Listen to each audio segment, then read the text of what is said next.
In our digital world, we have this incredible trust that when we move money, buy something online, or book a flight, it just works. But have you ever stopped to think about what happens when it doesn't? What's the safety net that keeps all of our critical data from just descending into total chaos? Well, today, we're going to break down the fundamental promise that makes it all possible. Just imagine this for a second. You're buying something you've wanted for ages, you finally click pay, the money disappears from your account, and then, poof, the website crashes. You've got no order confirmation, no email, and your money is just gone. That heart-sinking feeling, right? That kind of digital nightmare would be the everyday norm if it weren't for a very specific, very powerful set of rules. To stop that kind of chaos, database systems make a promise. It's a 4-part guarantee for every single operation, or what we call a transaction. This whole guarantee is known by the acronym ACID, and it's the bedrock that ensures our databases stay consistent, correct, and totally reliable no matter what goes wrong.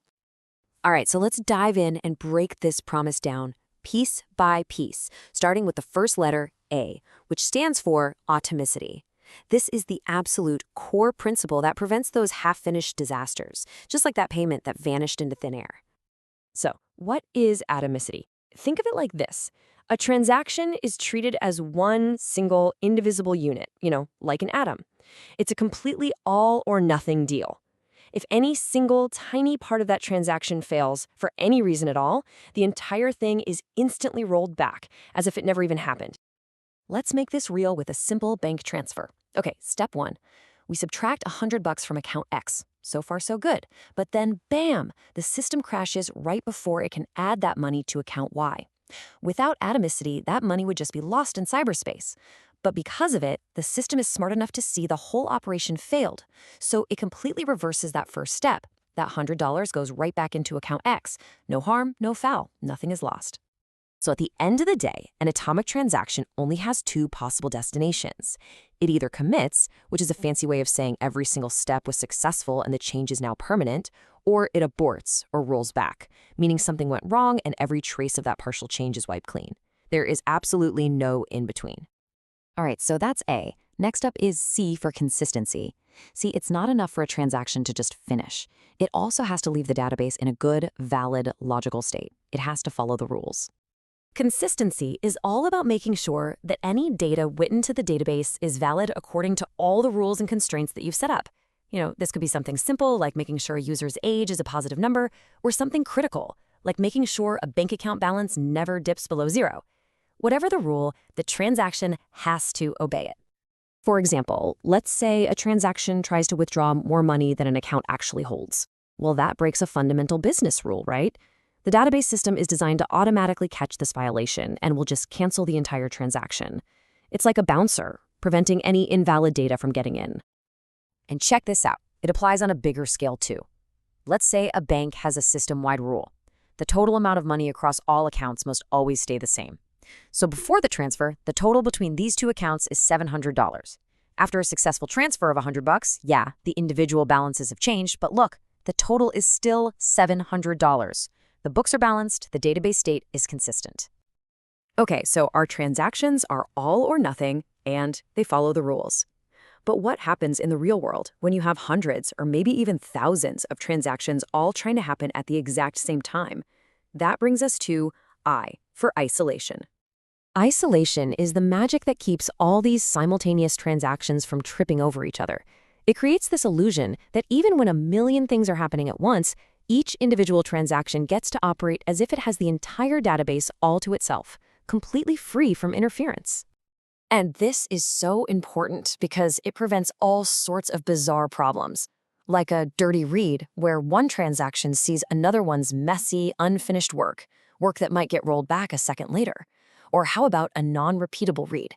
Imagine checking a value, someone else changes it, and when you check it again a millisecond later, you get a totally different answer. Isolation is the barrier that prevents this kind of madness. But, there's always a trade-off. The absolute strongest level of isolation is called serializable. It basically makes every transaction wait in a perfect single-file line. It's 100% safe, but man, it can be slow. So to speed things up, databases offer lower isolation levels that allow more things to happen at once. It's a performance boost, but it comes with a slightly higher risk of those weird read issues we just talked about. It's this constant balancing act between raw speed and perfect consistency. And that brings us to the final piece of the puzzle, the grand finale, D for durability. Because once a transaction succeeds, we need to know that its results are safe and sound, pretty much forever.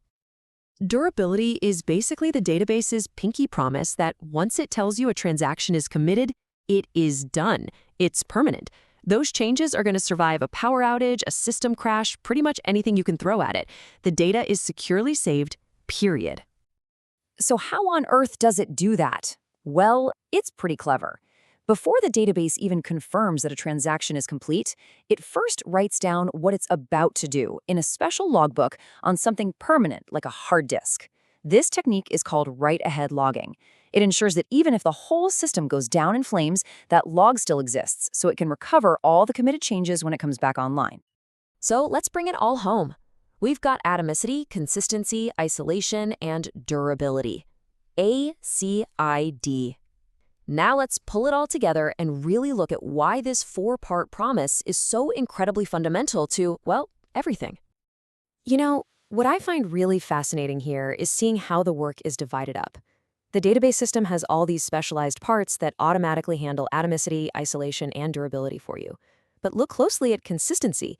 That responsibility falls on the application programmer. It's the developer who defines the actual business rules, like an account balance can't be negative. The database is just the enforcer. You, the developer, are the one writing the law. When you put all four of these properties together, you get three massive benefits. First, data integrity, because your data is always protected from being corrupted by some half-finished update. Second, concurrency control, so lots of users can work at the same time without creating a mess. And finally, fault tolerance, giving us confidence that the system can recover from a crash and get back to its last known good state. And this is not just some abstract computer science theory. Think about the real world. We're talking about banking, e-commerce, healthcare. These are all industries where a single, tiny error, a lost update, or a corrupted record could have absolutely catastrophic consequences. They completely depend on the rock-solid guarantees that ACI provides. This quote here just nails it. It wraps up the whole idea perfectly. The goal is to make sure every transaction acts as a single unit, produces consistent results, acts in isolation, and updates that it makes are durably stored. That right there is the fundamental promise of ACID. So this ACID promise, it's incredibly powerful. It provides an immense amount of safety and reliability. But as we saw with isolation, that safety can sometimes come with a performance cost.